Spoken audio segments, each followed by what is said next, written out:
Still not registered to vote? Time is running out. We'll tell you more coming up at 6. Right outside the dedication ceremony, the United States Postal Service has other items you can buy as part of the collection. While police are searching for the gunman, here in Harrisburg, they are mourning the loss of Donald Coleman.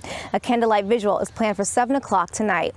In Harrisburg, I'm Deidre Johnson reporting. And he was tweeting in the back, taking pictures. Well, now yeah, okay, all right. So I mean, I can understand. No, actually, I don't. I don't. I don't understand it. Maybe it's just because I make many mistakes. So I think, like, let's have mercy, people. Right, mercy. Just a little bit. Just a little bit. Just a little. I don't know. Deidre wants him fired. Get him out. You're fired. I mean, there's evidence. You know, there's pictures of him tweeting. There's mixing up the envelopes. No, you really can't do that. We're right here at Hartsfield-Jackson Airport, where Air Force One just landed. We're right here, the Giant Come Parade. Of course, Netherworld is representing right here on the parade route. The CDC also saying vaccination is the best public health measure to protect from disease, slow the spread of COVID-19, and also reduce the likelihood of variants. The Atlanta Braves clinched their first World Series title in 26 years. So it's no wonder there are so many fans about celebrating.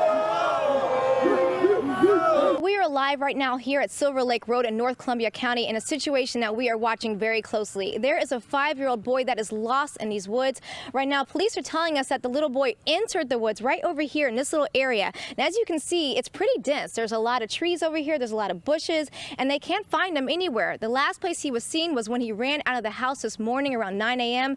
His mother said that he was chasing after his dog, and that's when she called 911 because she couldn't find him. But police say that he is in these woods someplace. They're also worried because there is a lake on the other side of these woods, so they don't know if he may be there, and they're worried that he may jump in that water, and they don't know if he can swim. Black Friday out there. Let's go ahead and look at your roads. See, right now we're seeing lots of green, seeing no problems today as people are heading out to shop and even some people heading out to work. So this is good news. Let's go ahead and check out some of your Grady Curve and downtown area.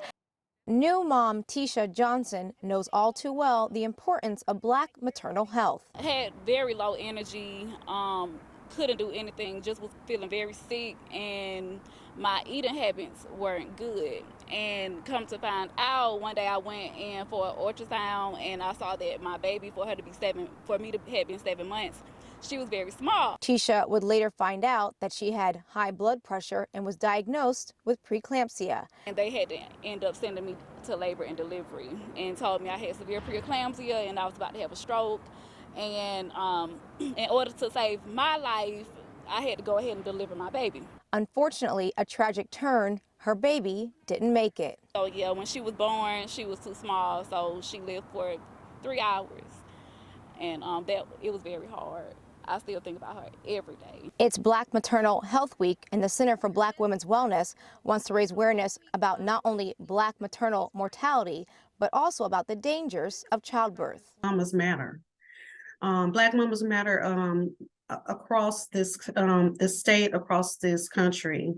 But more importantly, Black mamas have to matter in the city of Atlanta. The Center for Black Women's Wellness has been here for decades. They say one of the reasons that they're here is to help women like Deidre to have safe and healthy pregnancies. But this system is not listening to us, and then they're not respecting us and or our families when we do present for care. That's what's happening. In Atlanta, Deidre Johnson, Atlanta Now News at 10. For many, running the Peachtree Road Race is a way to honor those that served. I'm doing it for my fellow vets. Freedom! A lot of people paid the price for it. And to pay tribute to our country. It reminds us of everybody, all the sacrifices that have been made so we can actually enjoy this day, and just to be able to say we're the greatest country in the world and we're immigrants, so we're super blessed and happy to be here. The Peachtree Road Race is the world's largest 10K race that's held every year on the 4th of July. It starts in Buckhead and runs all the way through Midtown Atlanta. Right now, we're here at the Peachtree Road Race. This is the 54th race. This is amazing, and people love it every year, of course, one of the most anticipated races of the year. It's a fun race that brings people together. This year, about 50,000 hit the streets of Atlanta. Celebration, freedom, friendship. Yeah, summer fun, food. We were looking for a great tradition to do with my friends. We're over here on the sideline, so we wanted a challenge. So we thought it was a great way to celebrate the 4th. Including those that dress up for the big event. I did not trade for today, but it'll be good. I've been in the walking group, so it should be easy. You know, I've walked in water, I can walk 6 miles. Volunteers say they enjoy giving back and being part of the community. And so I just love to get out here and start my holiday, and it's just fun to see everybody get out and still be active. And so just to see the smiles on the people's face. In Atlanta, Deidre Johnson, Atlanta Now News at 10.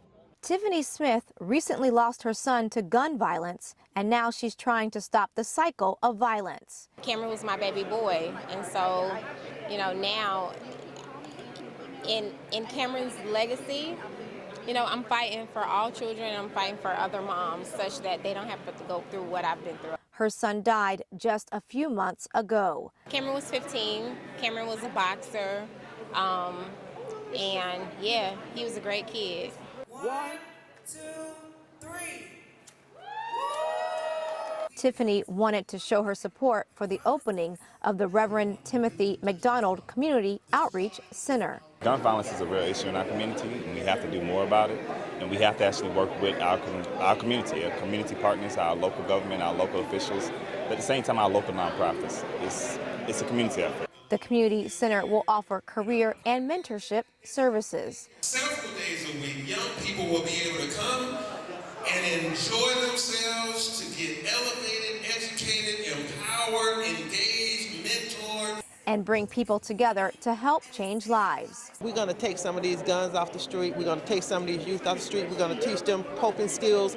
We're going to teach them all those things. So we're trying to get we're going to get violence down, and we're going to get our youth thinking before they act. I lost 6 family members in less than 6 months to domestic gun violence, and I currently have 5 kids incarcerated. And so being able to come here to be a part of putting together the resources that are needed for the community to make the difference, I'm just honored and privileged. In Atlanta, Deidre Johnson, Atlanta Now News at 10. For Mary Reed, it's been a challenge at times to communicate with her 6-year-old daughter, Catherine. She spent 13 weeks at the NICU after she was born. When we came home from the NICU, it was overwhelming. Mary found out about Lecotech and started coming to the nonprofit with her daughter. Very hard for her to move her arms against gravity, but with her eyes, she can control the mouse on the screen, and for the first time in her life, she could play video games. That opened up a new world for Catherine and her family. She's non-mobile, non-verbal, she's wheelchair-bound, but in the sensory room, she can get experience. A big milestone for Catherine was making her own choices. She will be the first person to click X out of something and be like, I don't want to play that, or I want to play this. And so that was a really great development for her to be able to communicate with us and tell her her wants and needs. It's part of the Lecotech concept to help children learn through play. And we use adapted toys, technology to help every child achieve success. Here at Lecotech, the children get to use different types of technology and games.